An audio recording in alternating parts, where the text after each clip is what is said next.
देखिए अब हम बात करते हैं about the non ideal solutions. हमने आइडियल सॉल्यूशंस की बात कर ली, अब हम बात करेंगे about the non ideal solutions कि नॉन आइडियल सॉल्यूशंस क्या होते हैं। देखिए मैंने आपको बताया था आइडियल सॉल्यूशंस के बारे में, और मैंने आपसे आइडियल सॉल्यूशन में ये कहा था कि ये वह सॉल्यूशन होंगे जो कि रेयॉल्ड्स लॉ को क्या करेंगे, फॉलो करेंगे। यानी ये वो सॉल्यूशंस होंगे जिनके लिए एक्सपेरिमेंटल वैल्यू किसके बराबर आएगी, थ्योरेटिकल वैल्यू के बराबर आएगी। और इन सॉल्यूशंस के लिए हमने कुछ प्रॉपर्टीज के बारे में बात करी थी, जैसे कि इनके लिए delta V mixing equals to 0, delta S mixing equals to 0 और ए के बीच का इंटरेक्शन बराबर होगा ए बी के बीच के इंटरेक्शंस के। अब मैं बात करूंगा about the non ideal solutions. देखिए नॉन आइडियल सॉल्यूशंस की पहली जो डेफिनेशन के पॉइंट ऑफ व्यू से अगर मैं बात करूं तो मैं ये लिखना चाहूंगा कि they do not obey the Raoult's law. They do not obey the Raoult's law. ये सॉल्यूशन वो सॉल्यूशन होंगे जो एक्चुअली किसे ओबे नहीं करेंगे, तो जो एक्चुअली रेयॉल्ड्स लॉ को ओबे नहीं करेंगे eight all concentration and temperature. मतलब सभी कंसंट्रेशन और टेम्परेचर पर ये रेयॉल्ड्स लॉ को ओबे नहीं करेंगे। There can be certain temperatures and concentration जिस पर ये रेयॉल्ड्स लॉ को ओबे करें, बट सभी कंसंट्रेशन और टेम्परेचर पर ये रेयॉल्ड्स लॉ को ओबे करें ऐसा जरूरी नहीं है। इसका सेंस क्या होता है, देखिए रेयॉल्ड्स लॉ को ओबे करने का मतलब क्या था, तो मैंने आपको बताया था कि मान लीजिए मैंने एक वेसल लिया और जिसके अंदर मैंने सिर्फ प्योर ए ले रखा है और इसके अंदर ए के मॉलिक्यूल्स हैं, क्लोज्ड वेसल लिया। मैंने एक और क्लोज्ड वेसल लिया जिसके अंदर मैंने किसके मॉलिक्यूल्स को ले रखा है, बी के मॉलिक्यूल्स को ले रखा है। तो यहाँ पर मैंने सिर्फ बी और बी ले रखा है, ठीक है। और मैंने इनसे मिला करके एक सॉल्यूशन बनाया जिसके अंदर अब किसके मॉलिक्यूल्स प्रेजेंट हैं, जिसके अंदर ए और बी दोनों के मॉलिक्यूल्स जो है वो प्रेजेंट हैं। इसके अंदर ए बी प्रेजेंट है। ये भी वोलेटाइल है, ये भी वोलेटाइल है और इसके अंदर के कंपोनेंट्स दोनों वोलेटाइल हैं सॉल्यूशन के अंदर। इसका जो वेपर प्रेशर है वो पी नॉट ए है क्योंकि ये प्योर ए है। इसका जो वेपर प्रेशर है वो पी नॉट बी है और इनको मिला करके जो सॉल्यूशन बना उसके अंदर ए का vapour pressure is P A and B का vapour pressure is P B है अकॉर्डिंग टू रेयॉल्ड्स लॉ। अगर मैं थ्योरेटिकल कॉन्सेप्ट की बात करूं, अगर मैं थ्योरी की बात करूं, तो थ्योरी के अकॉर्डिंग टू रेयॉल्ड्स लॉ के अकॉर्डिंग क्या बात कही जा सकती है, तो रेयॉल्ड्स लॉ के अकॉर्डिंग मैं ये कहना चाहूँगा कि जो मेरा पी टी होगा that will be equal to P A plus P B के बराबर होगा। और पी ए जो होगा वो किसके बराबर होगा, तो पी ए जो बराबर के होगा वो P not A zeta A के बराबर होगा और पी बी जो होगा वो P not B zeta B के बराबर होगा। यही तो बात होगी कि Pt will be equal to P A plus के P B and P A is equals to P not A zeta A and P B will be equals to P not B zeta B के बराबर होगा।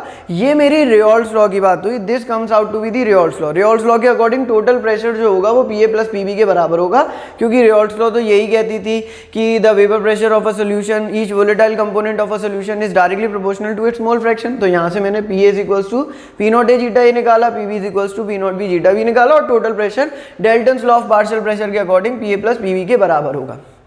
अब मैंने क्या किया, मैंने अपने इंस्ट्रूमेंट्स का यूज किया। प्रेशर नापने के लिए मेरे पास कौन से इंस्ट्रूमेंट्स अवेलेबल होते हैं, तो प्रेशर नापने के लिए मेरे पास मैनोमीटर अवेलेबल होता है, मेरे पास बैरोमीटर अवेलेबल होता है। तो मान लीजिए मैंने मैनोमीटर लगाया और मैंने क्या करा, मैंने इनकी एक्सपेरिमेंटल वैल्यूज को फाइंड आउट किया।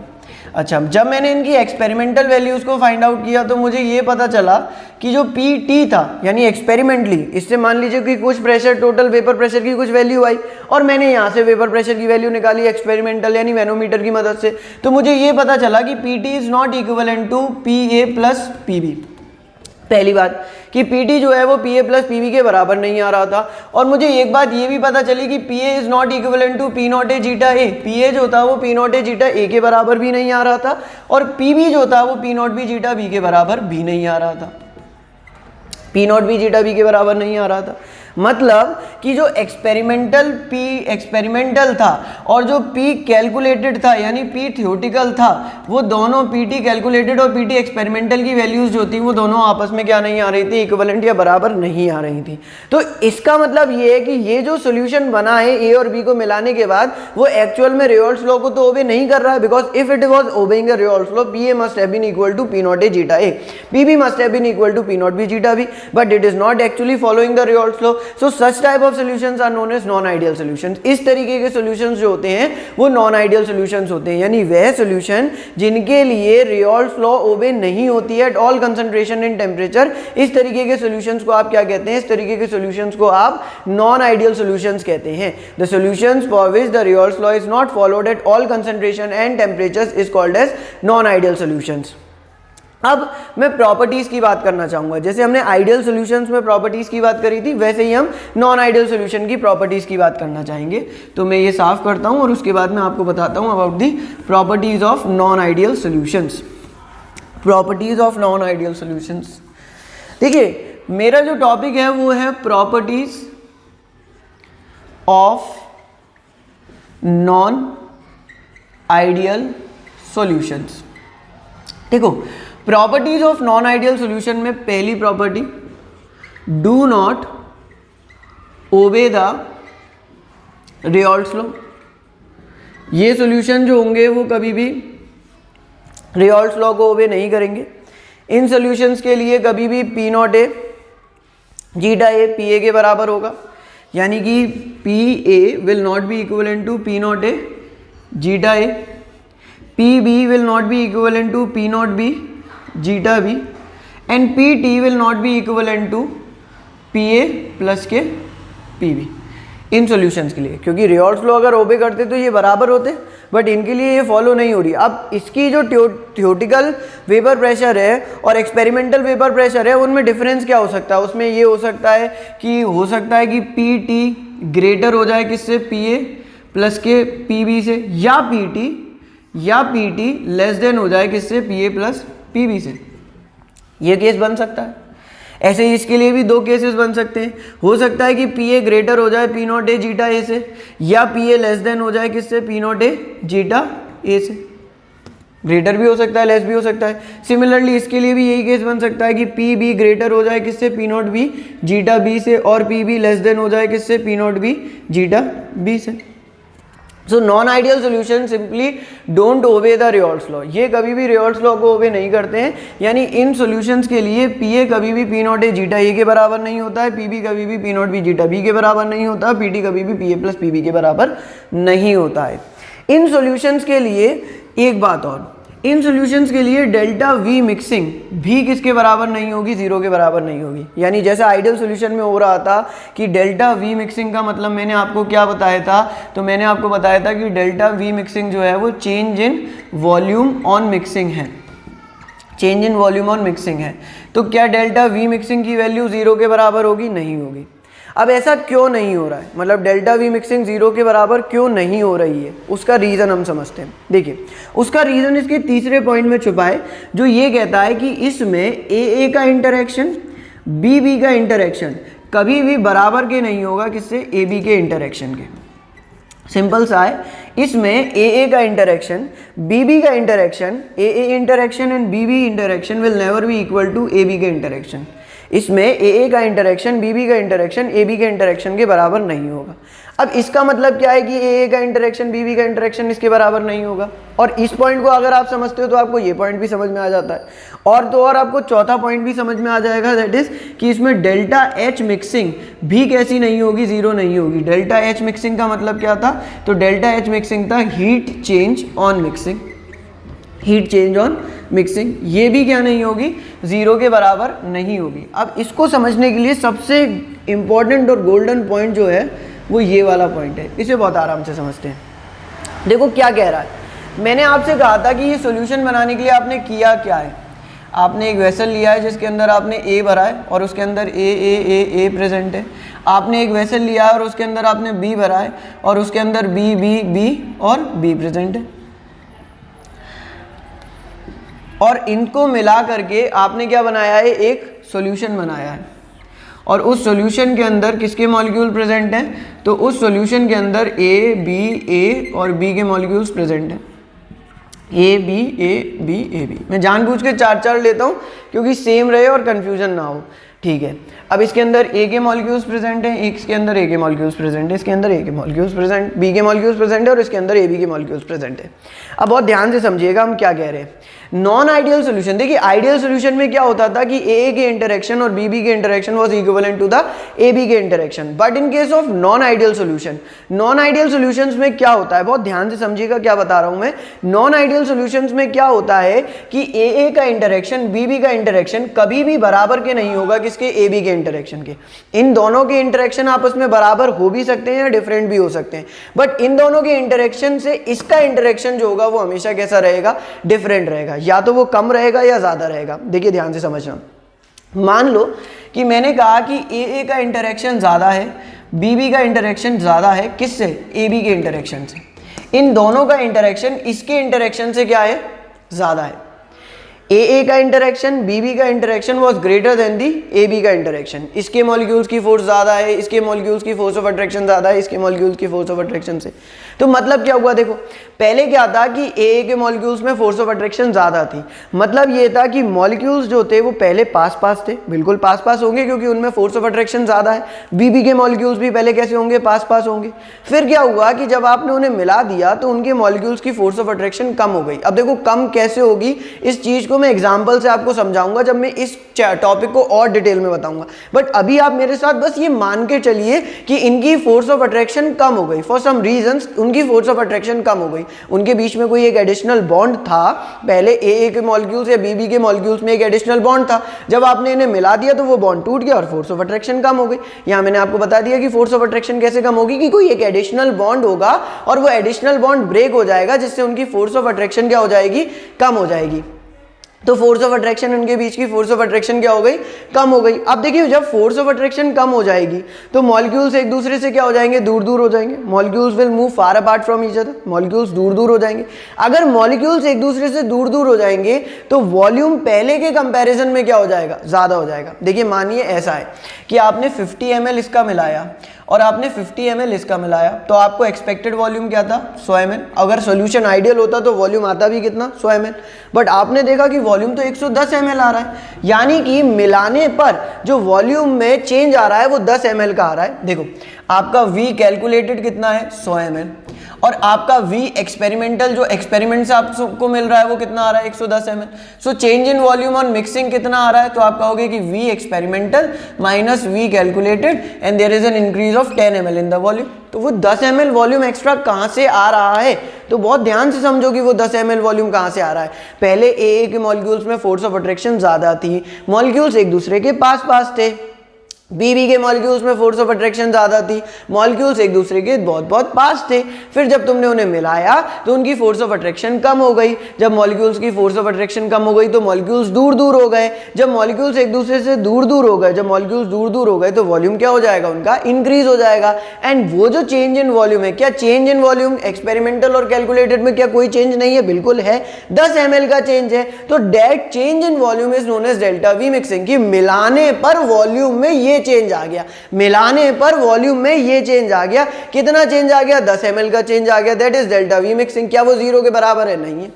अगर मान लो कि ऐसा होता कि इसमें फोर्स ऑफ अट्रैक्शन लेस होती, इसमें फोर्स ऑफ अट्रैक्शन लेस होती और इसमें फोर्स ऑफ अट्रैक्शन मोर होती, तो अब क्या होता, अब ऐसा होता कि मॉलिक्यूल्स जो होते वो पहले क्या थे कि पहले मॉलिक्यूल्स जो थे वो दूर दूर थे क्योंकि फोर्स ऑफ अट्रैक्शन कम थी। अब मॉलिक्यूल्स कैसे आ गए, पास पास आ गए। जब मॉलिक्यूल्स पास पास आ गए, क्यों पास पास आ गए, क्योंकि उनकी फोर्स ऑफ अट्रैक्शन ज्यादा हो गई, तो वॉल्यूम क्या हो जाएगा, बताओ, कम हो जाएगा ना। देखो पहले मॉलिक्यूल्स फोर्स ऑफ अट्रैक्शन कम थी, ए के मॉलिक्यूल्स में फोर्स ऑफ अट्रैक्शन कम थी, बी के मॉलिक्यूल्स में फोर्स ऑफ अट्रैक्शन कम थी। अब क्या हुआ कि ए बी के मॉलिक्यूल्स में फोर्स ऑफ अट्रैक्शन ज्यादा हो गई तो मॉलिक्यूल्स एक दूसरे के पास पास आ गए। जब मॉलिक्यूल्स एक दूसरे के पास पास आ गए, जब मॉलिक्यूल्स एक दूसरे के पास पास आ गए तो वॉल्यूम कम हो जाएगा। मतलब मान लो पहले 50 था, 50 तब 90 हो गया, 90 ml वॉल्यूम हो गया। एक्सपेक्टेड तुम्हारा कितना था, 100 ml, कैलकुलेटेड तुम्हारी वैल्यू कितनी थी, 100 ml। अब एक्सपेरिमेंटल वैल्यू आ कितनी रही है, 90 ml, तो V एक्सपेरिमेंटल इज 90 और V calculated is, V experimental is 90, V calculated is 100, तो 90 माइनस 100 इज इक्वल्स टू -10, तो डेल्टा V मिक्सिंग माइनस के 10 हो गई ना।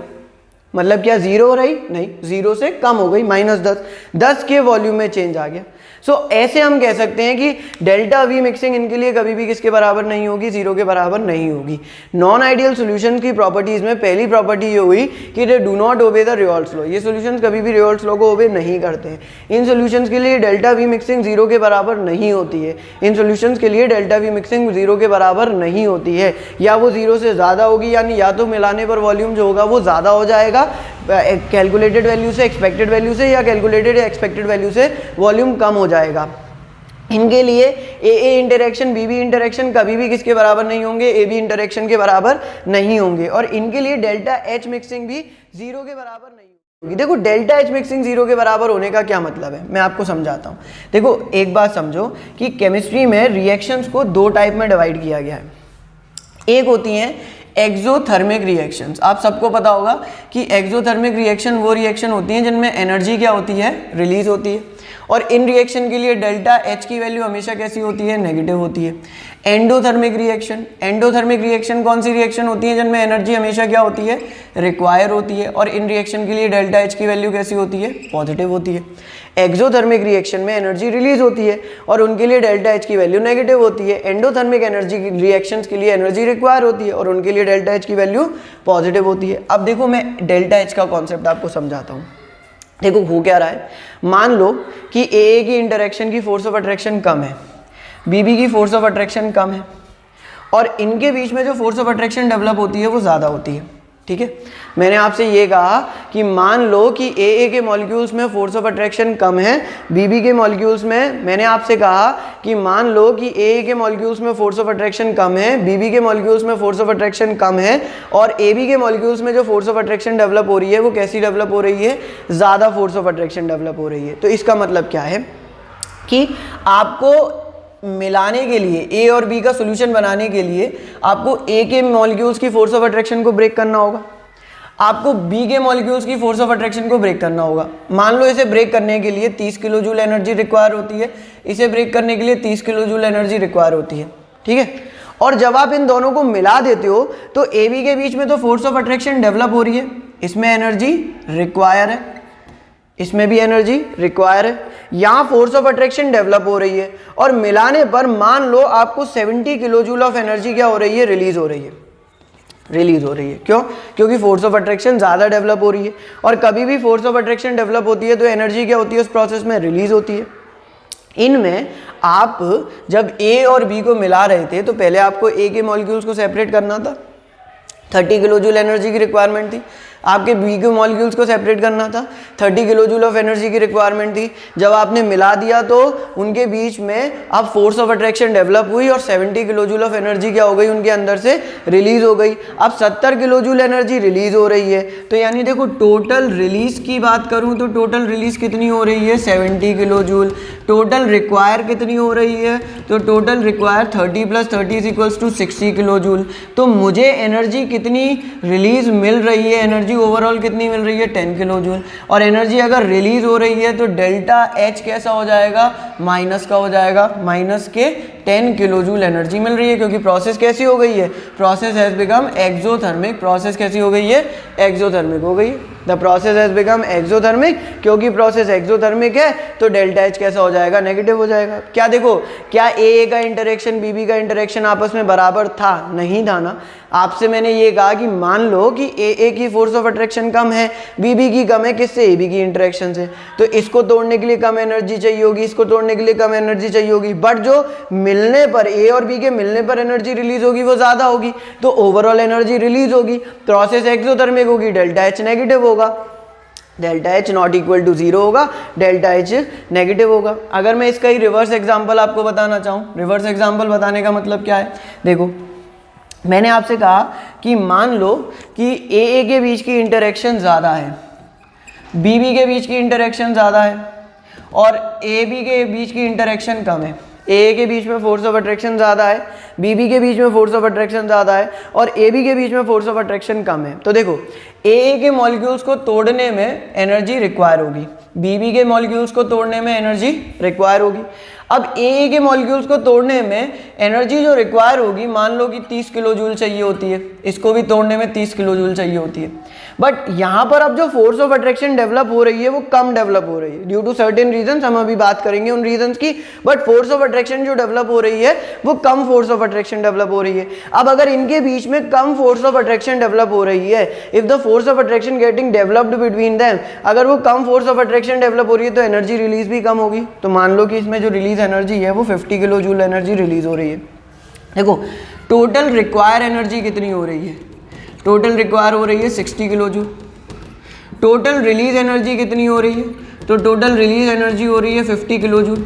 ओवरऑल एनर्जी रिक्वायर कितनी हो रही है 10 किलो जूल। अगर प्रोसेस में एनर्जी रिक्वायर हो रही है तो प्रोसेस कैसी हो जाएगी, एंडोथर्मिक हो जाएगी। अगर प्रोसेस एंडोथर्मिक होगी तो डेल्टा एच कैसा हो जाएगा, पॉजिटिव हो जाएगा, तो यानी कि ग्रेटर देन 0 हो जाएगा। अगर पॉजिटिव है तो ग्रेटर देन 0 है और नेगेटिव है तो लेस देन 0 है। बट क्या इक्वल टू 0 है इस केस में, नहीं है। तो देखिए रेयॉल्ट्स लॉ को फॉलो ना करने वाले सॉल्यूशंस नॉन आइडियल सॉल्यूशंस कहलाते हैं। और जो सॉल्यूशंस जो होते हैं यानी कि जो नॉन आइडियल सॉल्यूशंस होते हैं इनमें रेयॉल्ट्स लॉ कैसे फॉलो नहीं होगी, तो इनमें कभी P A P not A के बराबर, P not A zeta A के बराबर नहीं होगा, पी बी कभी भी P not B zeta B के बराबर नहीं होगा, पी टी कभी भी P A plus P B के सम के बराबर नहीं होगा। इनके लिए डेल्टा वी मिक्सिंग कभी भी 0 के बराबर नहीं होगी, इनके लिए डेल्टा एच मिक्सिंग कभी भी 0 के बराबर नहीं होगी। इनमें पाए जाने वाला ए ए इंटरेक्शन कभी भी B B interaction, A A interaction और बी बी इंटरेक्शन कभी भी ए बी इंटरेक्शन के बराबर नहीं होगा। एक पॉइंट जो मैंने आपको पहले भी बताया था वो पॉइंट था कि जो वैलिड था for ideal and non ideal दोनों टाइप के ऑफ सोल्यूशन के लिए, तो प्रॉपर्टीज में मैं उस पॉइंट को भी इंक्लूड करना चाहूंगा। वो पॉइंट क्या था, देखो मैंने आपको कहा था कि चाहे आइडियल हो चाहे नॉन आइडियल हो, डेल्टा एस मिक्सिंग हमेशा ग्रेटर देन 0 या पॉजिटिव होगी। क्योंकि देखो तुम ए के मॉलिक्यूल्स मिला रहे हो, तुम बी के मॉलिक्यूल्स मिला रहे हो, तो ऑब्वियसली तुम क्या कर रहे हो, तुम फोर्स ऑफ अट्रैक्शन को मतलब तुम नंबर ऑफ पार्टिकल्स को बढ़ा रहे हो। तो जब नंबर ऑफ पार्टिकल्स बढ़ेंगे तो इंट्रोपी यानी कि रैंडमनेस, अस्थिरता क्या हो जाएगी, रैंडमनेस इंक्रीज हो जाएगी और डेल्टा एस मिक्सिंग क्या हो जाएगी, ज्यादा हो जाएगी। और थर्मोडायनेमिक्स का प्रिंसिपल भी यही कहता है कि for a process to be spontaneous the value of delta S must increase. उसकी डेल्टा एस की वैल्यू इंक्रीज होनी चाहिए थी, तो डेल्टा एस इंक्रीज होगी। फिर मैं आपसे कहूँ कि डेल्टा जी मिक्सिंग मिलाने पर गिब्स फ्री एनर्जी में चेंज कैसा होगा, तो that will be less than 0 और नेगेटिव। क्योंकि for a process to be spontaneous कि ए और बी कंपोनेंट आपस में मिल जाएं, इस बात के लिए जरूरत ही इस बात की है कि आपकी डेल्टा जी मिक्सिंग की वैल्यू कैसी रहे, नेगेटिव रहे। आपकी डेल्टा जी मिक्सिंग की वैल्यू कैसी रहे, नेगेटिव रहे, यानी लेस देन 0 रहे। और डेल्टा एस मिक्सिंग यानी entropy, change in entropy on mixing कैसी रहे, पॉजिटिव रहे या फिर ग्रेटर देन 0 के बराबर रहे। तो आप इसे नोट डाउन करिए, उसके बाद मैं आपको types of non ideal solutions के बारे में बताऊंगा।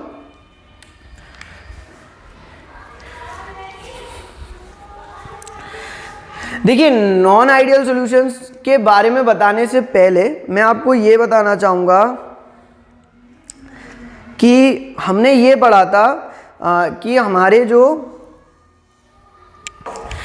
जो गैसेस होती थी, अगर आपको 11th का याद हो, मतलब हमारी जो गैसेस हुआ करती थी वो 2 टाइप की होती थी। एक होती थी आइडियल गैसेस और एक होती थी रियल गैसेस। 11th क्लास में हमने एक चैप्टर पढ़ा था जिसका नाम था स्टेट्स ऑफ मैटर, और स्टेट्स ऑफ मैटर में गैसियस स्टेट नाम का चैप्टर था। स्टेट्स ऑफ मैटर में जो स्टेट्स ऑफ मैटर वाली यूनिट में गैसियस स्टेट वाला चैप्टर था, और उसमें हमने आपको ये बताया था कि आपकी गैसेस जो होती है वो 2 टाइप की होती है। एक आइडियल गैसेस यानी कि वो गैसेस जो गैस लॉस को क्या करती हैं, फॉलो करती हैं। आइडियल गैसेस वो गैसेस जो गैस लॉस को फॉलो करती हैं, और रियल गैसेस वो गैसेस जो गैस लॉस को फॉलो नहीं करती हैं, जिन्हें आप नॉन आइडियल गैसेस भी कह सकते हो। नॉन आइडियल गैसेस 2 टाइप की होती थी। एक वो गैस होती थी जो कि positive deviation from ideal behaviour show करती थी, और एक वो जो negative deviation from ideal behaviour करती थी। याद हो तो हमने वहां पर कंप्रेसिबिलिटी फैक्टर पढ़ा था कि कुछ गैसेस थी वो पॉजिटिव डेविएशन शो कर रही थी और कुछ गैसेस थी जो नेगेटिव डेविएशन शो कर रही थी। वहां पर हमने एक ग्राफ भी पढ़ा था। तो जिस तरीके से आपकी गैसेस 2 टाइप की होती है, एक आइडियल और एक नॉन आइडियल। वो गैसेस जो कि गैस लॉस को फॉलो करती हैं, बॉयल्स लॉ, चार्ल्स लॉ को उन्हें आइडियल गैस कहते हैं, और जो नहीं करती उन्हें हम नॉन आइडियल गैसेस कहते हैं। और जिस तरीके से आपकी नॉन आइडियल गैसेस भी फर्दर 2 पार्ट में डिवाइड थी, पॉजिटिव और नेगेटिव डेविएशन वाली, उसी तरीके से आपके नॉन आइडियल सॉल्यूशन भी 2 टाइप के होते हैं। तो non ideal solution are of 2 types. ये नॉन आइडियल सॉल्यूशंस भी 2 टाइप के होते हैं। देखिए एक होते हैं वो which shows positive deviation from ideal behaviour, जो कि पॉजिटिव डेविएशन शो करते हैं from ideal behaviour. Ideal behaviour कौन सा था जिसमें क्या फॉलो होती थी, रेयॉल्ड्स लॉ फॉलो होती थी। तो positive deviation from Raoult's law. एक है वो नॉन आइडियल सॉल्यूशन जो positive deviation from Raoult's law show करते हैं, एक है वो नॉन आइडियल सॉल्यूशन जो positive deviation from Raoult's law show करते हैं, और एक है वो नॉन आइडियल सॉल्यूशन जो negative deviation from Raoult's law show करते हैं। एक वो हैं जो positive deviation from Raoult's law show करते हैं, और एक वो हैं जो negative deviation from Raoult's law show करते हैं। मैं एक एक करके आपको डिटेल में इन दोनों के बारे में बताऊंगा, पर मैं पहले थोड़ा सा आपको एक्सप्लेन कर देता हूं कि पॉजिटिव डेविएशन और नेगेटिव डेविएशन से मतलब क्या है। देखो, आपको पता है कि जो रेयॉल्ड्स लॉ थी उसके अकॉर्डिंग, रेयॉल्ड्स लॉ के अकॉर्डिंग PT जो था that was equal to PA plus PB, यही तो था। और ये वाला जो बिहेवियर था this was the ideal behaviour, ये आइडियल बिहेवियर था। अब अगर मैं बात करूं नॉन आइडियल बिहेवियर की तो PT was not equal to PA plus PB। यही तो नॉन आइडियल बिहेवियर था कि PT जो एक्सपेरिमेंटल PT है that is not equal to the calculated PT। मतलब आपकी जो एक्सपेरिमेंट से वैल्यू आ रही है वेपर प्रेशर की, वो किसके बराबर नहीं आ रही है, थ्योरेटिकल वेपर प्रेशर की वैल्यू के बराबर नहीं आ रही है। अब ये दो टाइप से ही तो डिवाइड हो सकता है। एक हो सकता है कि जो PT है यानी जो एक्सपेरिमेंटल प्रेशर है, जो एक्सपेरिमेंटल प्रेशर है वो ग्रेटर हो किससे, PA प्लस PB से, यानी कि कैलकुलेटेड प्रेशर से, कैलकुलेटेड वेपर प्रेशर से। बहुत ध्यान से समझो कि एक हुआ कि रेयॉल्ड्स लॉ जब फॉलो नहीं हो रही है, when the Raoult's law is not followed, जब रेयॉल्ड्स लॉ फॉलो नहीं हो रही है तो मैं कह रहा हूं कि वो नॉन आइडियल सॉल्यूशन है। अब नॉन आइडियल सॉल्यूशन में PT कभी भी PA प्लस PB के बराबर नहीं है, तो बराबर नहीं है तो क्या हो सकता है, या तो कम हो सकता है या ज्यादा हो सकता है। एक केस मैंने बोला कि PT is greater then PA plus PB, और एक केस मैंने ये बोला कि PT एक्सपेरिमेंटल जो है वो लेस देन है PA प्लस PB के, यानी कि ये कैलकुलेटेड वाली वैल्यू के, थ्योरेटिकल वाली वैल्यू के, कैलकुलेटेड वाली वैल्यू यानी कि थ्योरेटिकल वाली वैल्यू के कैसा है, उससे कम है। अच्छा, अगर उसकी वैल्यू उससे ज्यादा है, PT is greater then PA plus PB, हुआ कैसे वो मैं सब एक्सप्लेन करूंगा, but PT is greater then PA plus PB, तो इस डेविएशन को आप क्या कहते हो, पॉजिटिव डेविएशन कहते हो। ज्यादा हुआ ना, पहले के कंपैरिजन में ज्यादा हुआ, तो इस डेविएशन को आप क्या कहते हो, पॉजिटिव डेविएशन कहते हो। अगर उसकी वैल्यू कम हो रही है तो ये डेविएशन कौन सा डेविएशन कहलाएगा, then it will be termed as the negative deviation. अगर उसकी वैल्यू ज्यादा हो रही है, अगर PT की वैल्यू जो आपके एक्सपेरिमेंटल वैल्यू आ रही है, यानी मैनोमीटर लगाने के बाद जो आपको वैल्यू ऑब्टेन हो रही है वेपर प्रेशर की, अगर वो ज्यादा हो रही है किससे, कैलकुलेटेड यानी रेयॉल्ड्स लॉ वाले से। जब आप थ्योरी लगाओगे T is equals to P0A zeta A plus P0B zeta B करोगे, तो P0A zeta A plus P0B zeta B के सम से ज्यादा वैल्यू आ रही है तो फिर वो पॉजिटिव डेविएशन है, और अगर उससे कम वैल्यू आ रही है तो वो नेगेटिव डेविएशन है। इस केस में कभी भी PA बराबर के नहीं होगा किसके, P0A जीटा A के, नॉन आइडियल सॉल्यूशन के केस में। और अगर पॉजिटिव डेविएशन है तो PA जो होगा वो ग्रेटर होगा किससे, P0A जीटा A के, और जो PB है वो ग्रेटर होगा किससे, P0B जीटा B के। PB जो है वो ग्रेटर होगा किससे, P0B जीटा B से। और इसमें नेगेटिव डेविएशन के केस में क्या हो जाएगा, कम हो जाएगा। इस केस में PA जो होगा वो लेस देन होगा किससे, P0A जीटा A से, और PB जो होगा वो लेस देन होगा किससे, P0B जीटा B से। ये आपका दो टाइप का डेविएशन है, पॉजिटिव और नेगेटिव डेविएशन। कम होना मतलब नेगेटिव डेविएशन होना, ज्यादा होना मतलब पॉजिटिव डेविएशन होना, अगर बिल्कुल बराबर होना मतलब आइडियल बिहेवियर होना। नॉन आइडियल सॉल्यूशन वो थे जो रेयॉल्ड्स लॉ को फॉलो नहीं करते थे, जिनके लिए PT is not equal to PA plus PB, जिनके लिए PA is not equal to P0A zeta A, जिनके लिए PB is not equal to P0B zeta B। तो बराबर नहीं है तो फिर क्या कंडीशन है, जब कोई चीज बराबर नहीं है तो या तो वो उससे कम होगी या ज्यादा होगी। तो मैंने कहा कि अगर ज्यादा है तो पॉजिटिव डेविएशन है, मैंने कहा अगर कम है तो नेगेटिव डेविएशन है। If the value is greater than the expected value और the calculated value then it is positive deviation. If the value is less than the expected और the calculated value then it is the negative deviation. तो आप इसे note down करिए, ये आपको idea देगा to understand कि ये पॉजिटिव डेविएशन है या नेगेटिव डेविएशन है। हम सबसे पहले समझेंगे आइडियल बिहेवियर से पॉजिटिव डेविएशन, मतलब positive deviation from Raoult's law. Ideal behaviour तो यही था ना, तो हमने पढ़ना है, सबसे पहले हमें पढ़ना है positive deviation from Raoult's law. Positive deviation from Raoult's law का मतलब क्या है? देखो मैंने आपको बताया अभी कि पी ए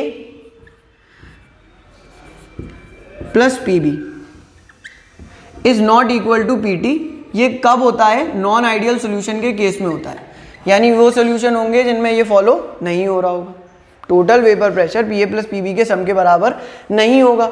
और अगर उसका पॉजिटिव डेविएशन है तो जो तुम्हारा पी टी होगा, यानी जो तुम्हारी एक्सपेरिमेंटल वैल्यू होगी, वो किससे ग्रेटर आएगी? P A plus P B की वैल्यू से बराबर आएगी, ग्रेटर आएगी। मतलब क्या है? देखो तुम्हारे पास एक वेसल था, उसमें ए और ए प्रेजेंट था, ठीक है। तुम्हारे पास एक वेसल था और उसमें बी और बी प्रेजेंट था, ए प्रेजेंट था, बी प्रेजेंट था। तुमने उन्हें मिला करके रख दिया, सॉल्यूशन बना गया। उनके अंदर क्या प्रेजेंट हुआ? तो उनके अंदर ए बी प्रेजेंट हुआ, ठीक है। पहले उनके अंदर सिर्फ ए प्रेजेंट था, फिर उनके अंदर सिर्फ बी प्रेजेंट था, अब उनके अंदर ए बी सॉल्यूशन के अंदर प्रेजेंट है।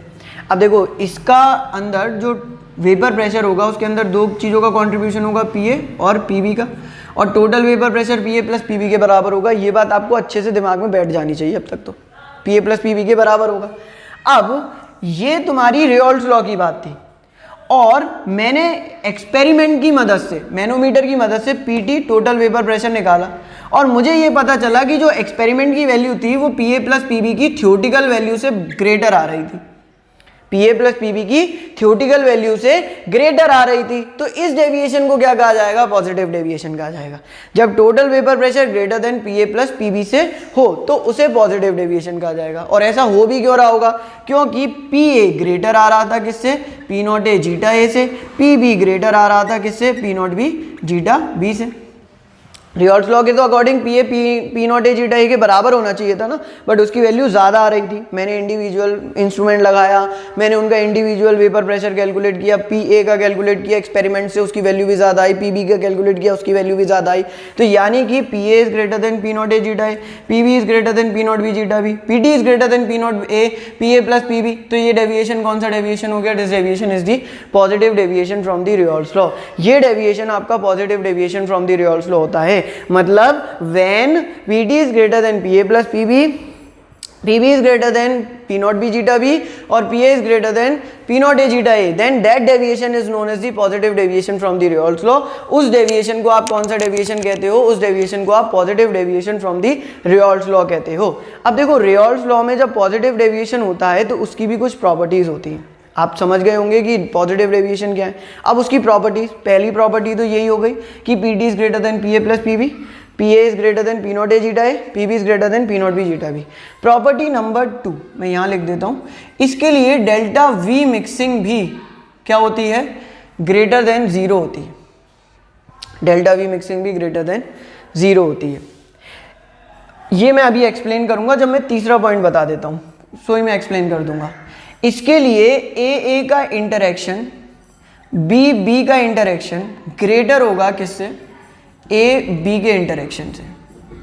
बहुत ध्यान से समझ लो ये पॉइंट को, वेरी इंपॉर्टेंट पॉइंट, यही गोल्डन पॉइंट है, यही पूरा पॉइंट एक्सप्लेन करता है। क्या बात हुई? बात ये हुई कि इसके लिए ए का इंटरेक्शन बी का interaction is actually greater than the A B का इंटरेक्शन। ए का इंटरेक्शन बी का interaction is greater than the A B का इंटरेक्शन। मैं अच्छे से लिख देता हूँ जिससे आपको एकदम क्लियर से दिखाई दे। मैंने क्या बताया? देखो पहली property P T is greater than P A plus P B, P A is greater than P not A zeta A, P B is greater than P not B zeta B. दूसरी property delta V mixing is greater than 0। तीसरी property A का interaction B का interaction is actually greater than the A B का interaction. और एक और property बताता हूँ फिर मैं सारी एक्सप्लेन कर दूंगा। डेल्टा एच मिक्सिंग भी क्या होगी? ग्रेटर देन 0 हो जाएगी। ए का इंटरेक्शन बी का interaction is greater than A B का interaction, delta H mixing is greater than 0, delta V mixing is greater than 0। यहाँ पर ये बात हो रही है। पहले मैं एक बार सोल्यूशन बना दूँ। आपने कैसे बनाया होगा? क्लोज्ड वेसल लिया होगा, जिसमें आपने ए और ए लिया होगा, आपने एक और क्लोज्ड वेसल लिया होगा जिसके अंदर आपने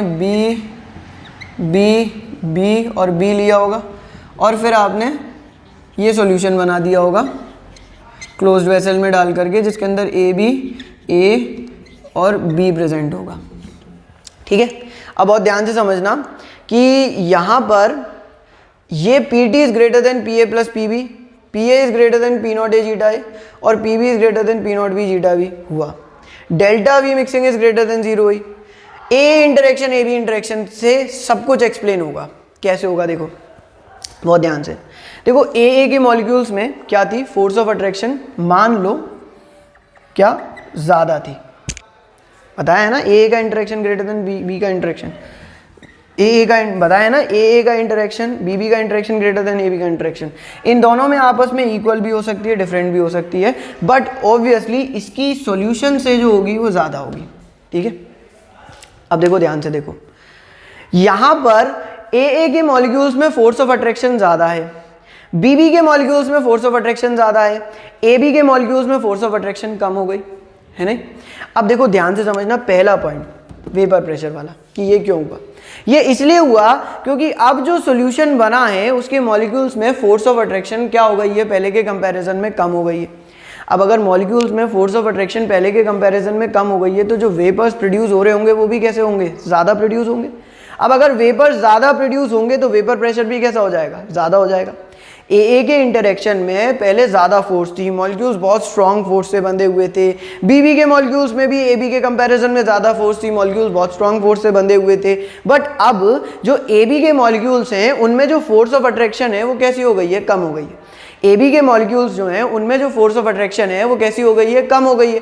जब ए बी के मॉलिक्यूल्स में फोर्स ऑफ अट्रैक्शन कम हो गई है तो ए बी के मॉलिक्यूल्स में फोर्स ऑफ अट्रैक्शन के कम होने की वजह से जो ए बी के मॉलिक्यूल्स हैं उनमें जो फोर्स ऑफ अट्रैक्शन कम हो गई है, तो इसका मतलब ये है कि फोर्स ऑफ अट्रैक्शन कम है तो मॉलिक्यूल्स जल्दी जल्दी और ज़्यादा मॉलिक्यूल्स किस में कन्वर्ट होंगे, वेपर्स में कन्वर्ट होंगे। तो उनके द्वारा जो वेपर्स लगाया जाएगा, वेपर प्रेशर लगाया जाएगा, उसकी वैल्यू भी कैसी हो जाएगी, ज़्यादा हो जाएगी। इसीलिए तो P T is greater than P A plus P B, और P A plus P B में भी तो है कि इसमें जो पी ए का प्रेशर है, देखो क्या हुआ कि ए के मॉलिक्यूल्स में जो पहले फोर्स थी अब वो कम हो गई है, तो ए का इंडिविजुअली भी तो ज़्यादा क्या होंगे, वेपराइज होंगे। तो पी ए ग्रेटर हो जाएगा किससे, P not A zeta A से, है ना। ये मेरी एक्सपेक्टेड वैल्यू थी, बट अब फोर्स ऑफ अट्रैक्शन तो कम हो गई। जब फोर्स ऑफ अट्रैक्शन कम हो गई तो ज़्यादा से ज़्यादा मॉलिक्यूल्स किस में कन्वर्ट होने लगेंगे, वेपर्स में कन्वर्ट होने लगेंगे। तो P A is greater than P not A zeta A हो गया, पी बी जो है वो greater than P not B zeta B हो गया, और इसकी वजह से पी टी जो था वो greater than P not A zeta A plus P not B zeta B से ग्रेटर हो गया। समझे कि पहला पॉइंट कि क्यों ऐसा हो रहा है कि वेपर प्रेशर जो है वो पहले के कंपैरिजन में ज़्यादा हो रहा है, उसका रीज़न ये है कि पहले ए के मॉलिक्यूल्स में फोर्स ऑफ अट्रैक्शन ज़्यादा थी, बी के मॉलिक्यूल्स में फोर्स ऑफ अट्रैक्शन ज़्यादा थी, पर ए बी के मॉलिक्यूल्स में फोर्स ऑफ अट्रैक्शन कम हो गई। अब तुम कहोगे कि कम कैसे हो जाती है, उसके हम एग्जाम्पल्स होंगे, अलग अलग रीजन्स होंगे। मान लो ए के मॉलिक्यूल्स में कोई एक एडिशनल फोर्स ऑफ अट्रैक्शन थी, बी के मॉलिक्यूल्स में थी, बट ए बी जब बना तो वो additional force of attraction break हो गई। कोई एक एडिशनल बॉन्ड होगा, मान लो हाइड्रोजन बॉन्ड होगा, वो हाइड्रोजन बॉन्ड ब्रेक हो गया, तो वो additional force of attraction break हो गई। जब वो additional force of attraction break हो गई तो उस केस में जो फोर्स ऑफ अट्रैक्शन कम हुई है तो वेपर ज़्यादा प्रोड्यूस होंगे, और उन ज़्यादा वेपर्स के द्वारा जो वेपर प्रेशर लगाया जाएगा वो भी कैसा हो जाएगा, ज़्यादा हो जाएगा। तो इसीलिए मैंने कहा कि P T is greater than P A plus P B, P A is greater than P not A zeta A, and P B is greater than P not B zeta B के बराबर होगा। Delta V mixing is greater than zero, इस बात को भी मुझे explain करना है। देखो एक बात समझो, ए के मॉलिक्यूल्स में फोर्स ऑफ अट्रैक्शन कैसी थी, ज़्यादा थी, यानी ए के मॉलिक्यूल्स पहले पास थे। बी के मॉलिक्यूल्स में फोर्स ऑफ अट्रैक्शन ज़्यादा थी, यानी बी के मॉलिक्यूल्स पास थे।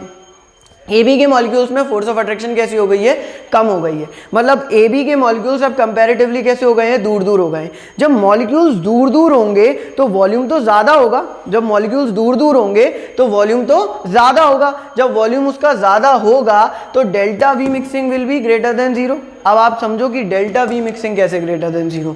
मैंने कहा मान लो इसका 50 ml वॉल्यूम है, मैंने कहा इसका मान लो 50 ml वॉल्यूम है।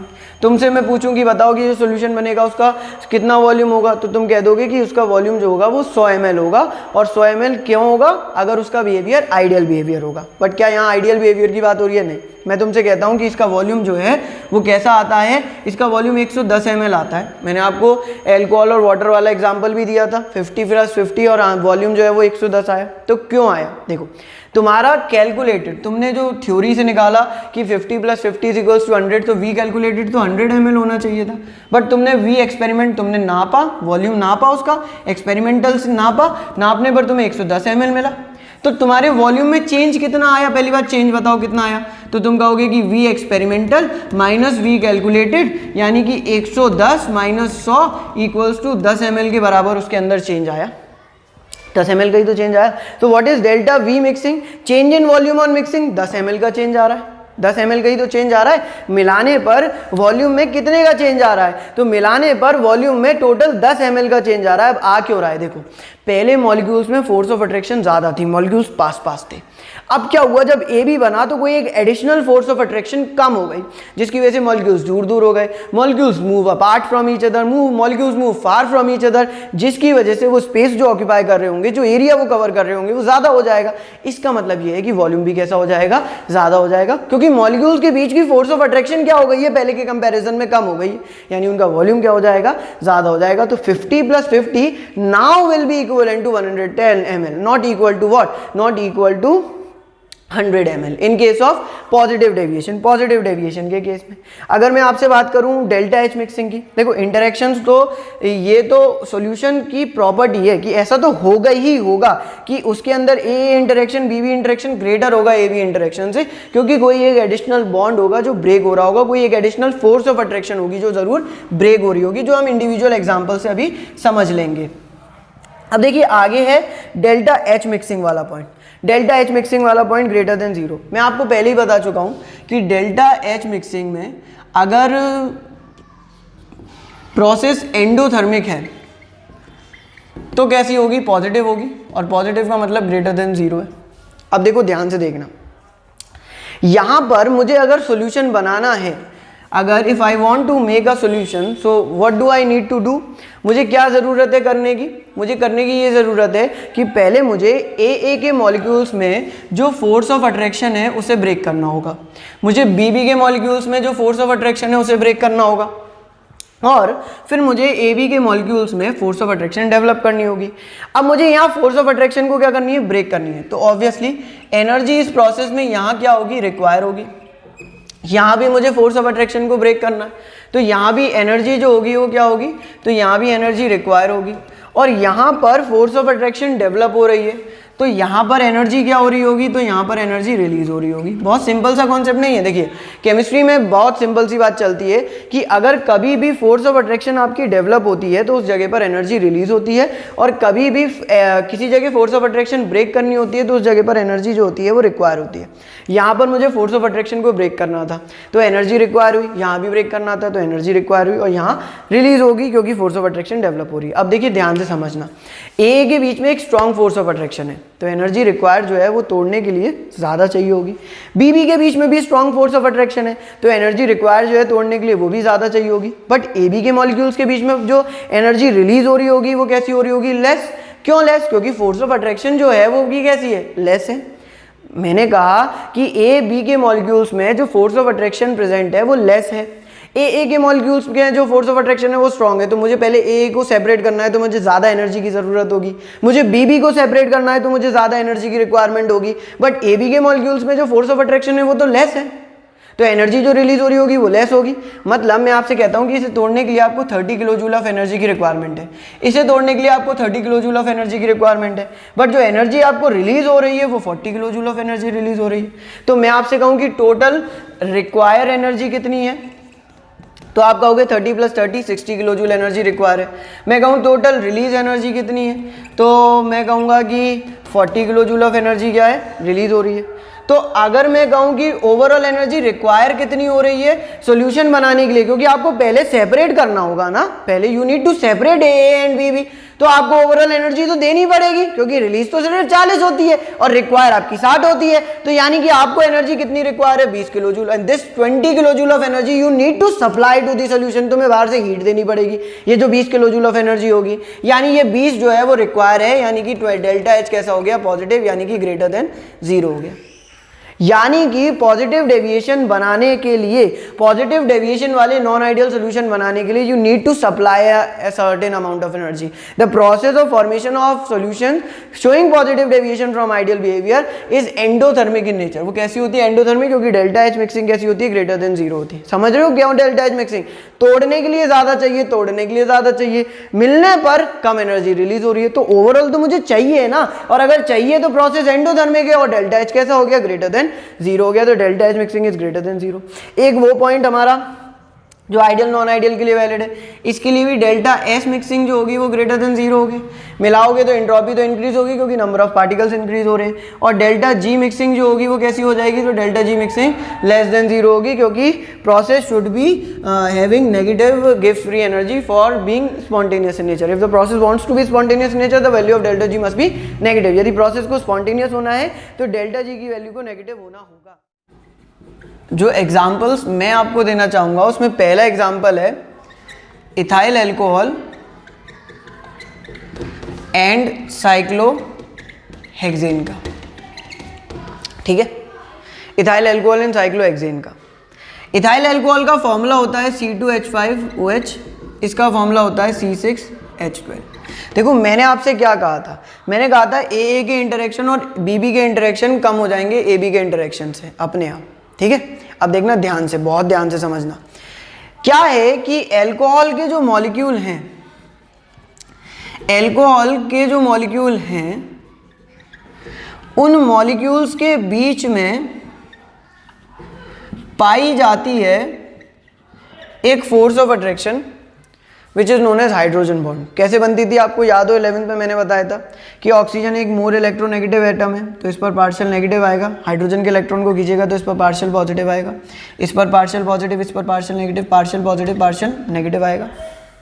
यही बात कही थी मैंने, कहा था इस पर लोन पेयर ऑफ इलेक्ट्रॉन है तो क्या होगा कि हाइड्रोजन इसके लोन पेयर को अपनी ओर खींचेगा, इस पर लोन पेयर है तो हाइड्रोजन इसके लोन पेयर को अपनी ओर खींचेगा, और इसमें एक एडिशनल बॉन्ड होगा which is the hydrogen bond, alcohol के मॉलिक्यूल्स। अगर मैं साइक्लोहेक्सेन के मॉलिक्यूल्स की बात करूं तो C6H12 के मॉलिक्यूल्स, C6H12 के मॉलिक्यूल्स बड़ा मॉलिक्यूल है तो इनके बीच में कौन सी बॉन्ड पाई जाएगी, van der Waals forces of attraction पाई जाएंगी, है ना। अब देखो एक बात समझो कि जब आप एल्कोहल और साइक्लोहेक्सेन को मिलाते हो, जब आप एल्कोहल और साइक्लोहेक्सेन को मिलाते हो तो क्या होता है, एल्कोहल का मॉलिक्यूल C2H5OH का मॉलिक्यूल और साइक्लोहेक्सेन का मॉलिक्यूल C6H12 का मॉलिक्यूल, इनके बीच में फोर्स ऑफ अट्रैक्शन डेवलप होती है ना। बट एक बात बताओ, हाइड्रोजन बॉन्ड के कंपैरिजन में तो ये फोर्स ऑफ अट्रैक्शन कम होगी, और सेम मॉलिक्यूल्स के बीच की वैन डर वाल्स फोर्स, दो बड़े बड़े मॉलिक्यूल्स के बीच की वैन डर वाल्स के कंपैरिजन में भी ये फोर्स ऑफ अट्रैक्शन कम होगी। तो आपने क्या करा, आपने जब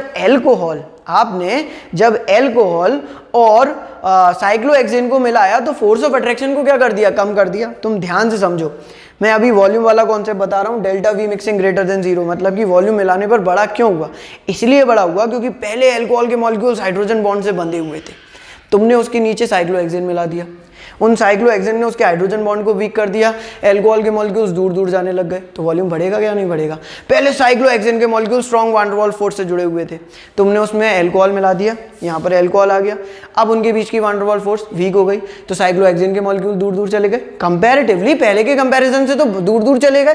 जब उनके मॉलिक्यूल्स एक दूसरे से दूर दूर चले गए, इनके बीच की तो फोर्स ऑफ अट्रैक्शन वीक है, क्योंकि डिफरेंट साइज के मॉलिक्यूल हैं। देखो हाइड्रोजन बॉन्ड का कोई केस बन नहीं रहा, मॉलिक्यूल का साइज एक छोटा है एक बड़ा है, तो वैन डर वाल्स फोर्स भी कैसी हो जाएगी, कम हो जाएगी। तो फोर्स ऑफ अट्रैक्शन हमने मिला करके कैसी कर दी, पहले के कंपैरिजन में कम ही तो कर दी, तो मॉलिक्यूल्स दूर दूर चले जाएंगे और वॉल्यूम कैसा हो जाएगा, वॉल्यूम जो होगा वो कैसा हो जाएगा पहले के कंपैरिजन में, तो वॉल्यूम पहले के कंपैरिजन में ज्यादा हो जाएगा। डेल्टा एच मिक्सिंग वाला पॉइंट बताता हूँ। देखो पहले हाइड्रोजन बॉन्ड था, वैन डर वाल्स से कंपैरिजन में स्ट्रॉन्ग बॉन्ड था, हाइड्रोजन बॉन्ड जुड़ा हुआ था, तुमने क्या करा, हाइड्रोजन बॉन्ड को पहले ब्रेक करा, एनर्जी ज़्यादा रिक्वायर हुई, बिल्कुल होगी। तो एनर्जी ज़्यादा रिक्वायर हुई।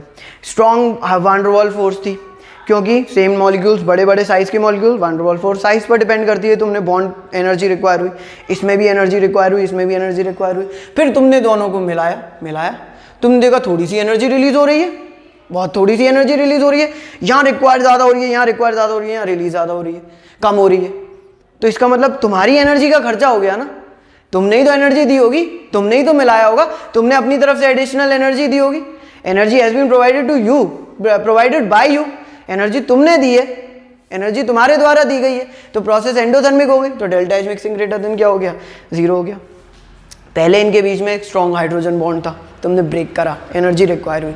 स्ट्रॉन्ग वान डर वाल फोर्स थी, तुमने ब्रेक करी, एनर्जी रिक्वायर थी, मान लो 100 kilo joule of energy require थी, तुमने अल्कोहल और साइक्लोहेक्सेन को मिलाया, 50 किलो जूल एनर्जी रिलीज हुई।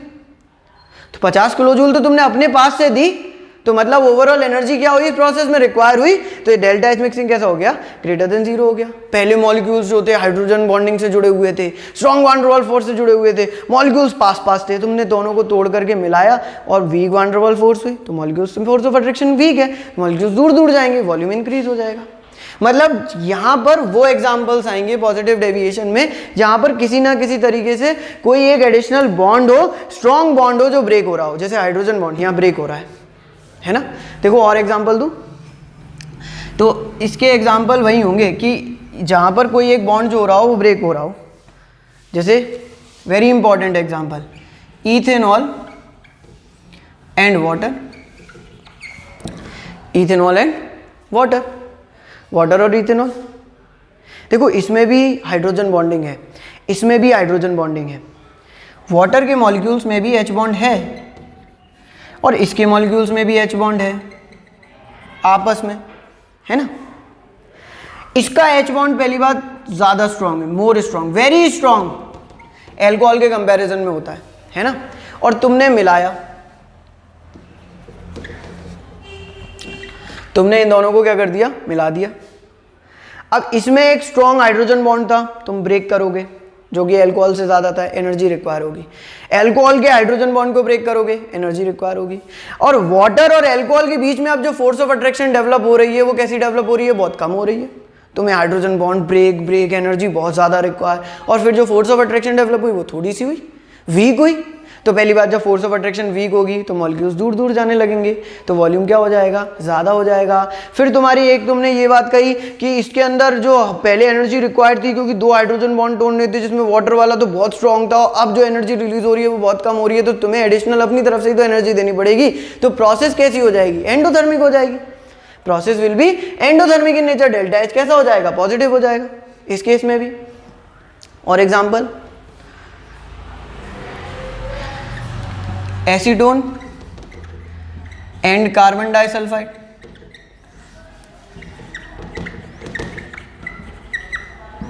ये भी एक एग्जांपल हो जाएगा। एसीटोन एंड बेंजीन, ये भी एक एग्जांपल हो जाएगा। अब मैं एक इंपॉर्टेंट बात बता दूं, आपको इनके एग्जांपल्स के एक्सप्लेनेशन याद रखने की ज़रूरत नहीं है, क्यों ऐसा हो रहा है ये याद रखने की ज़रूरत नहीं, आपको बस एग्जाम्पल्स याद रखने की ज़रूरत है। ना तो आपसे एकेडमिक में पूछ रहा है ना कंपटीशन में पूछ रहा है, वो मुझे आपको समझाना था कि आपके दिमाग में कॉन्सेप्ट क्लियर हो कि क्या हुआ कि पहले एक एडिशनल फोर्स थी उसे तोड़ा, फिर एक और को तोड़ा, फिर जो एनर्जी रिलीज हुई वो तो कम हुई, तो फोर्स ऑफ अट्रैक्शन कम हो गई।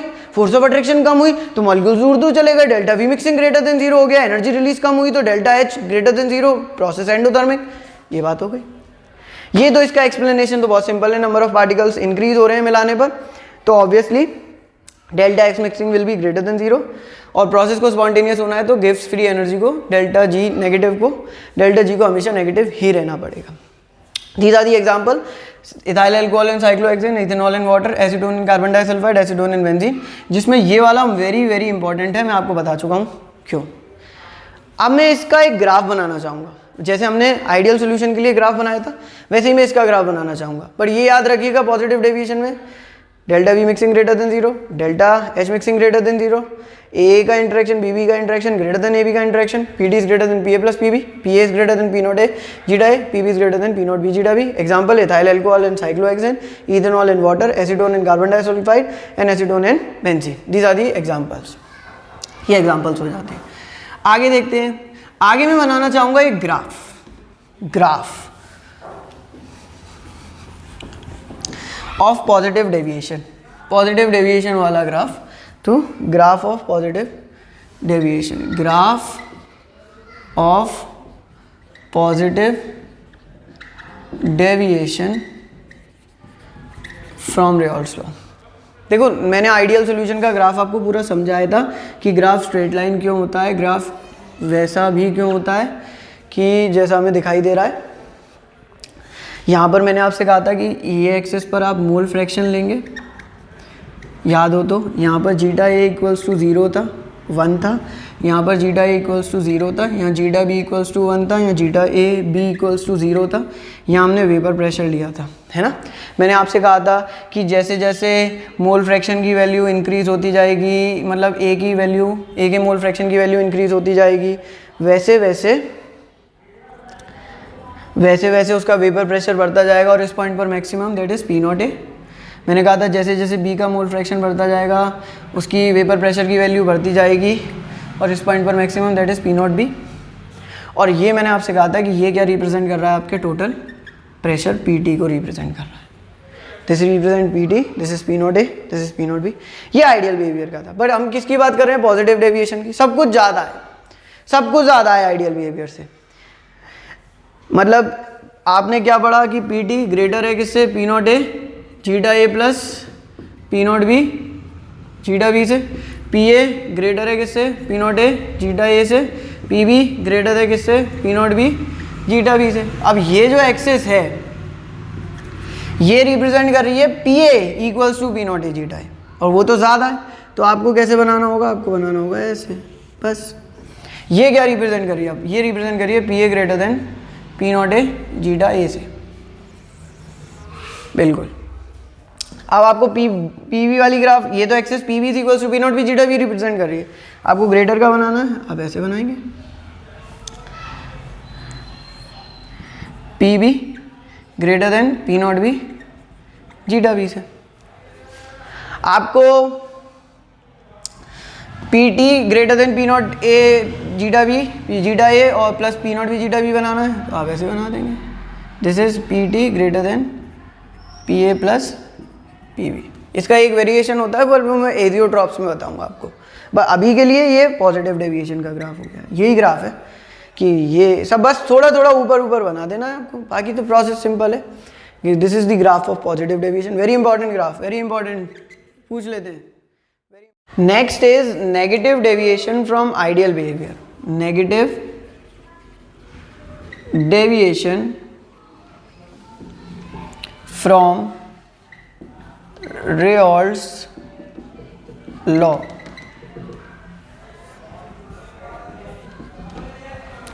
Negative deviation from Raoult's law, देखिए मैंने आपको पॉजिटिव डेविएशन के बारे में बताया, अब मैं नेगेटिव डेविएशन के बारे में बताता हूँ।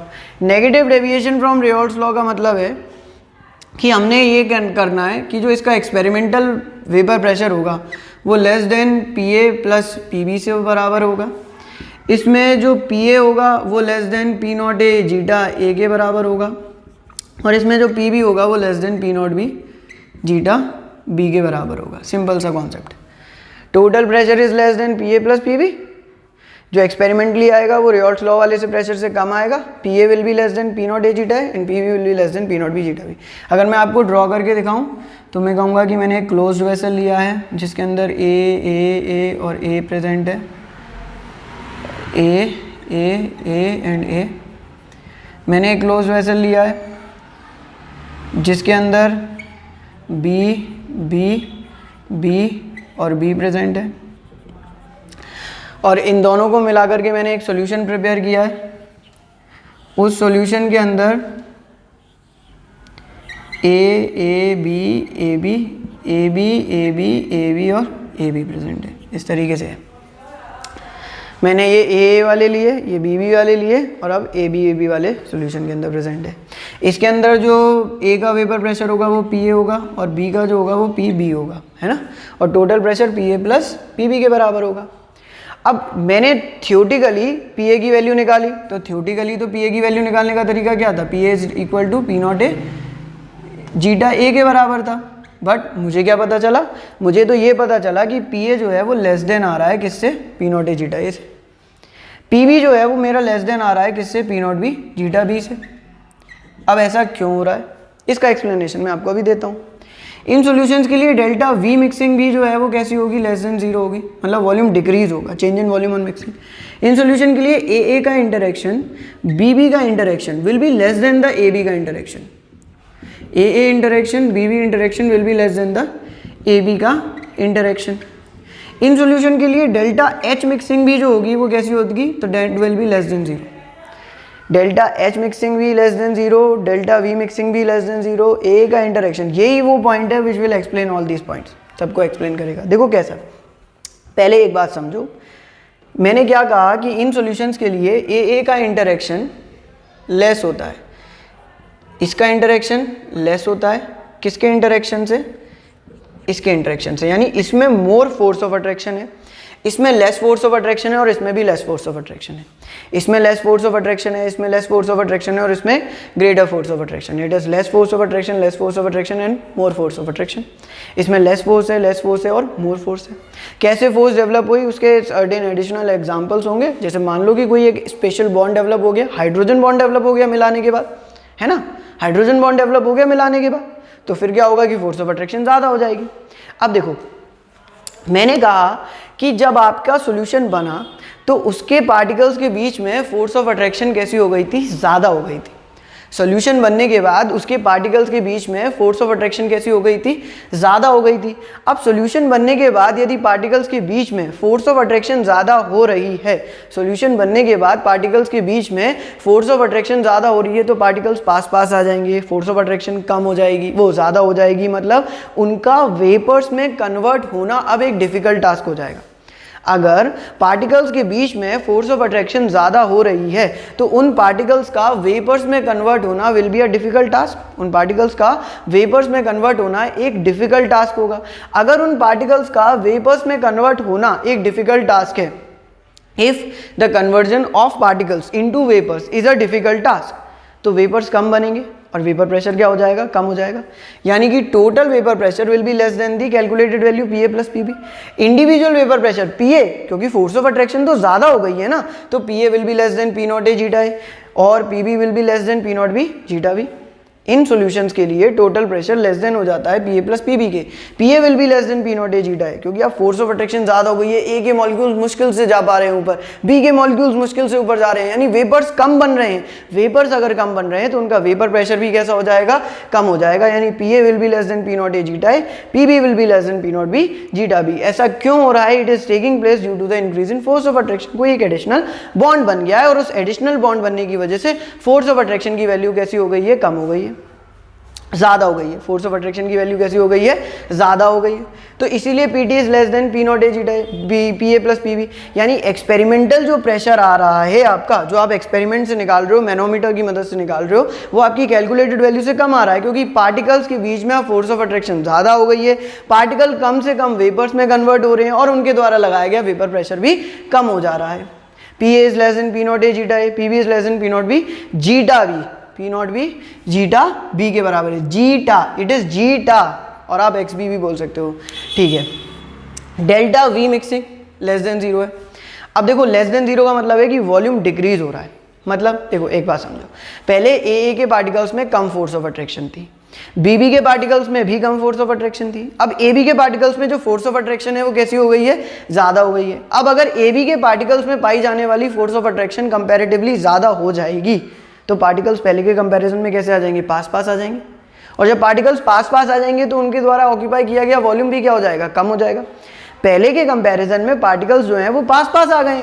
अब अगर पार्टिकल पहले के कंपैरिजन में पास पास आ गए तो उनके द्वारा ऑक्यूपाई किया गया वॉल्यूम कम हो जाएगा, इसलिए delta V mixing is less than zero. नहीं समझ में आए तो आप ऐसे समझो कि मान लो पहले 50 ml था इसका वॉल्यूम, इसका 50 ml था, तुम्हारा वी कैलकुलेटेड, मतलब जो तुम थ्योरी से निकालते हो वो तो 100 ml होना चाहिए था, बट तुमने रियलिटी में देखा कि volume V experimental comes out to be 90 ml, है ना।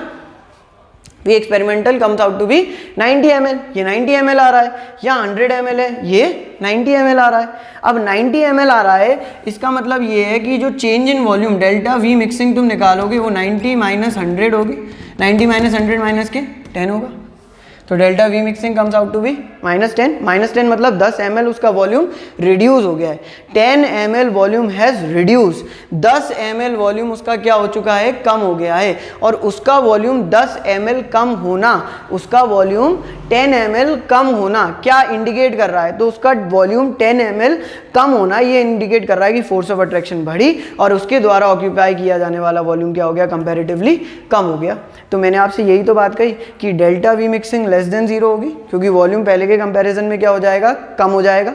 क्यों कम हो रहा है, क्योंकि फोर्स ऑफ अट्रैक्शन क्या हो रही है, बढ़ रही है। अच्छा, डेल्टा एच मिक्सिंग भी लेस देन 0 होगी। इसको आप कैसे समझोगे, तो देखो इसको आप आराम से समझ सकते हो कि अब क्या हुआ है कि मुझे अगर सॉल्यूशन बनाना है तो मुझे क्या करना होगा, मुझे ए के मॉलिक्यूल्स और बी के मॉलिक्यूल्स के बीच की फोर्स ऑफ अट्रैक्शन को क्या करना होगा, ब्रेक करना होगा। मुझे ए के मॉलिक्यूल और बी के मॉलिक्यूल्स की फोर्स ऑफ अट्रैक्शन को ब्रेक करना होगा और ए बी के मॉलिक्यूल्स के बीच में क्या डेवलप होंगी, फोर्स ऑफ अट्रैक्शन डेवलप होंगी। मुझे इस प्रोसेस के लिए एनर्जी क्या होगी, रिक्वायर होगी। इस प्रोसेस के लिए एनर्जी क्या होगी, रिक्वायर होगी। यहाँ और यहाँ मुझे एनर्जी रिक्वायर होगी और यहाँ पर इस प्रोसेस में यहाँ पर एनर्जी क्या होगी, रिलीज होगी, है ना। अब तुम खुद सोचो कि यहाँ रिक्वायर है, यहाँ रिक्वायर है, फोर्स ऑफ अट्रैक्शन कम है तो एनर्जी रिक्वायर कम होगी। यहाँ ज़्यादा फोर्स ऑफ अट्रैक्शन है तो एनर्जी रिलीज ज़्यादा होगी। मान लो कि इसे ब्रेक करने के लिए 30 kilo joule of energy require है, इसे ब्रेक करने के लिए 30 kilo joule of energy require है। और यहाँ जो एनर्जी रिलीज हो रही है वो कितनी रिलीज हो रही है, जो एनर्जी रिलीज हो रही है वो कितनी रिलीज हो रही है, 70 kilo joule of energy release हो रही है। तो आपका जो टोटल एनर्जी रिक्वायर है वो कितनी है, 60। टोटल एनर्जी रिलीज है वो कितनी हो रही है, 70। तो आपको रिलीज वाली एनर्जी टोटल कितनी मिल रही है, 10। और रिलीज हो रही है मतलब डेल्टा एच कैसा हो जाएगा, नेगेटिव। नेगेटिव मतलब कैसा हो जाएगा, लेस देन 0 हो जाएगा। तो इस प्रोसेस में नेगेटिव डेविएशन के केस में एनर्जी रिलीज होती है। और नेगेटिव डेविएशन के केस में एनर्जी रिलीज क्यों होती है, क्योंकि फोर्स ऑफ अट्रैक्शन बढ़ जाती है। तो ए के मॉलिक्यूल्स को सेपरेट करने में जो एनर्जी रिक्वायर है वो भी कम है, बी के मॉलिक्यूल्स को सेपरेट करने में जो एनर्जी रिक्वायर है वो भी कम है, और ए बी के मॉलिक्यूल्स को मिलने पर जो एनर्जी रिलीज हो रही है वो ओवरऑल ज़्यादा हो रही है। तो मुझे तो एनर्जी ओवरऑल मिल रही है ना। तो अगर आप नेगेटिव डेविएशन वाले सोल्यूशन प्रिपेयर करोगे तो वेसल गर्म हो जाएगा, पॉजिटिव वाले में ठंडा हो जाएगा, क्योंकि प्रोसेस एंडोथर्मिक है तो सराउंडिंग से हीट चली जाएगी, वेसल से हीट चली जाएगी। बट नेगेटिव वाले में गर्म हो जाएगा। और क्यों गर्म हो जाएगा, क्योंकि प्रोसेस कैसी है उसकी, एक्सोथर्मिक है। तो Pt is less then Pa plus Pb, Pa is less then P0 A zeta A, Pb is less then P0 B zeta B, delta V mixing less than 0, AA interaction Bb interaction less than AB का interaction, and delta H mixing is less than 0। Delta H mixing भी less than 0 है, ये इससे कम है। Delta V mixing less than 0 है, Pt is less then Pa plus Pb, Pa is less then P0 A zeta A, Pb is less then P0 B zeta B के बराबर होगा। अच्छा, और देखो तो और बात ये होती है कि डेल्टा एच मिक्सिंग वो हर कंडीशन में कैसी रहेगी, ग्रेटर देन 0, क्योंकि पार्टिकल्स मिलाओगे तो एंट्रोपी तो इंक्रीज हो जाएगी। डेल्टा जी मिक्सिंग, प्रोसेस को अगर स्पॉन्टेनियस होना है तो डेल्टा जी मिक्सिंग नेगेटिव होनी चाहिए, तो ये रहेगी। तो these are the properties of negative deviation from Raoult's law. Pt is less than Pa plus Pb, Pa is less than P0 A zeta A, Pb is less than P0 B zeta B, delta V mixing less than 0, AA interaction Bb interaction less than AB का interaction, delta H mixing less than 0, delta S mixing greater than 0, delta G mixing less than 0 होगा। ये हमारा होता है। अगर मैं इसके examples बताना, इसके एग्जांपल क्या है, तो इसके एग्जांपल ऐसे मॉलिक्यूल्स होंगे जहाँ पर कोई ना कोई एक additional force of attraction develop हो रही होगी, where there is some kind of additional force of attraction development, जैसे एसीटोन एंड क्लोरोफॉर्म। ये इसका एक एग्जांपल है, एसीटोन एंड क्लोरोफॉर्म।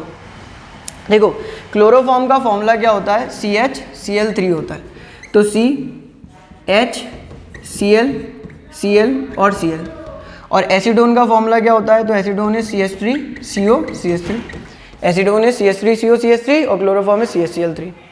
यहाँ पर मैंने लिया C double bond O CH3, यहाँ भी लिया CH3, ठीक है। CH3 C double bond O single bond CH3 and CHCl3। देखो ये तीनों इलेक्ट्रॉन विड्रॉइंग ग्रुप है, ये इलेक्ट्रॉन को खींचेंगे, जिसकी वजह से एक हाइड्रोजन पर कैसा चार्ज आ जाएगा, हल्का सा पार्शियल पॉजिटिव चार्ज आ जाएगा। ये एक मोर इलेक्ट्रोनेगेटिव एलिमेंट है तो इस पर पार्शियल नेगेटिव हो गई, प्लस इस पर लोन पेयर ऑफ इलेक्ट्रॉन भी होंगे। और ये लोन पेयर ऑफ इलेक्ट्रॉन कौन खींचेगा, हाइड्रोजन खींचेगा। तो इनके बीच में क्या डेवलप हो जाएगा, हाइड्रोजन बॉन्ड डेवलप हो जाएगा। नहीं हुआ, सिंपल सी बात थी कि हाइड्रोजन और ऑक्सीजन थे। हाइड्रोजन ने उसके इलेक्ट्रॉन पेयर को अपनी ओर खींचा, जिसकी वजह से उस पर कैसा, उसके बीच में और ऑक्सीजन के बीच में क्या डेवलप हो गया, हाइड्रोजन बॉन्ड डेवलप हो गया। हाइड्रोजन बॉन्ड का डेवलप होना यहाँ पर मुझे इस बात को बता रहा है कि एक एडिशनल बॉन्ड डेवलप हो गया। पहले एसीटोन के मॉलिक्यूल्स में कोई हाइड्रोजन बॉन्ड नहीं था, क्लोरोफॉर्म के मॉलिक्यूल्स में कोई हाइड्रोजन बॉन्ड नहीं था। जब आपने इन दोनों को मिला दिया तो एक एडिशनल बॉन्ड डेवलप हो गया, है ना। देखो एसीटोन के मॉलिक्यूल्स में, एसीटोन और एसीटोन के मॉलिक्यूल्स में कोई हाइड्रोजन बॉन्ड नहीं था। क्लोरोफॉर्म और क्लोरोफॉर्म के मॉलिक्यूल्स में कोई हाइड्रोजन बॉन्ड नहीं था, है ना।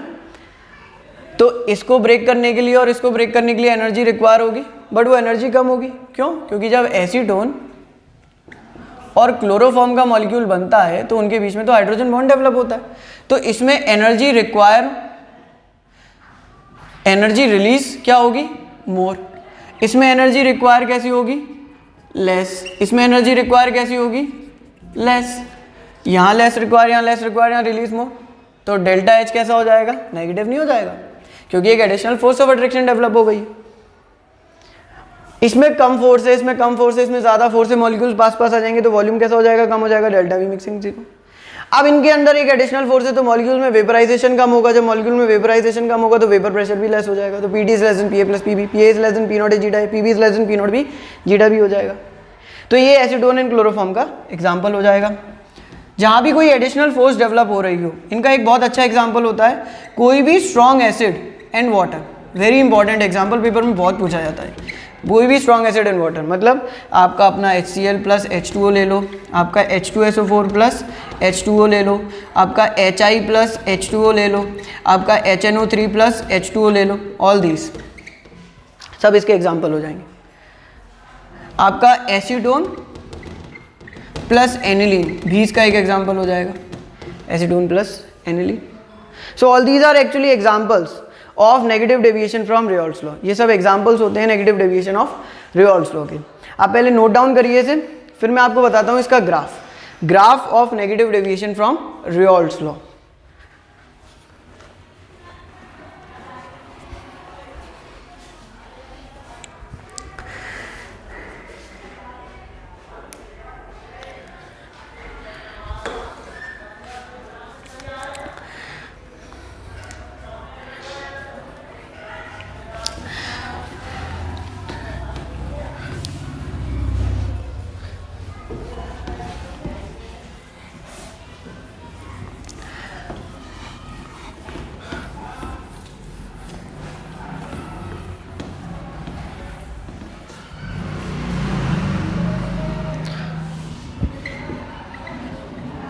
ग्राफ ऑफ नेगेटिव डेविएशन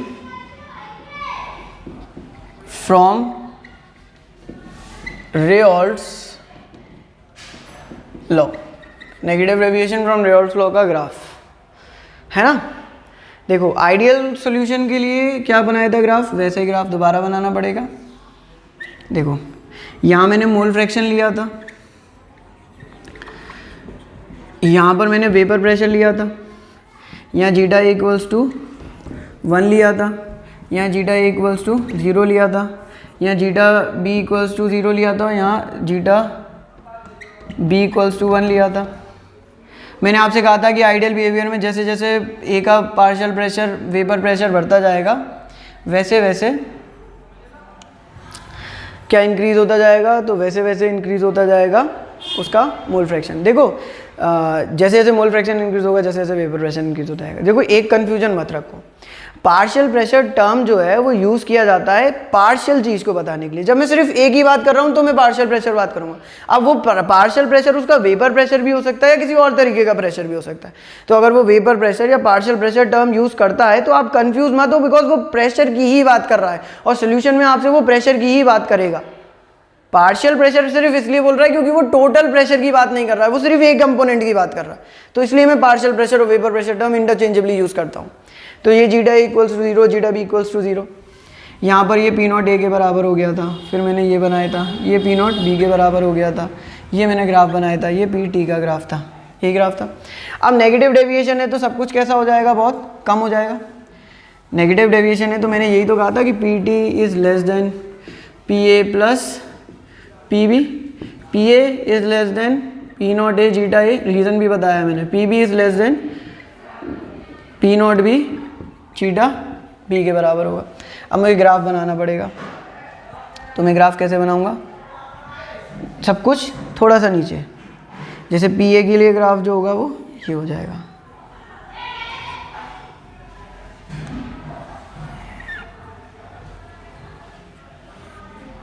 ये पी ए के लिए हो गया, एकदम सीधा बनाते हैं। This is P A less than P not A zeta A. ये मैं बनाऊंगा किसके लिए, पी बी के लिए। This is P B less than P not B zeta B. और ये मैं बनाऊंगा किसके लिए, P T less than P naught P A plus P B. ये ग्राफ हो गया। सब कुछ नीचे बना देना है आपको, जो स्टैंडर्ड वाली लाइन थी, आइडियल वाली लाइन, उसके नीचे करके बना देना है बस। ये हो गया आपका graph. This is graph for negative deviation from ideal behaviour, negative deviation from ideal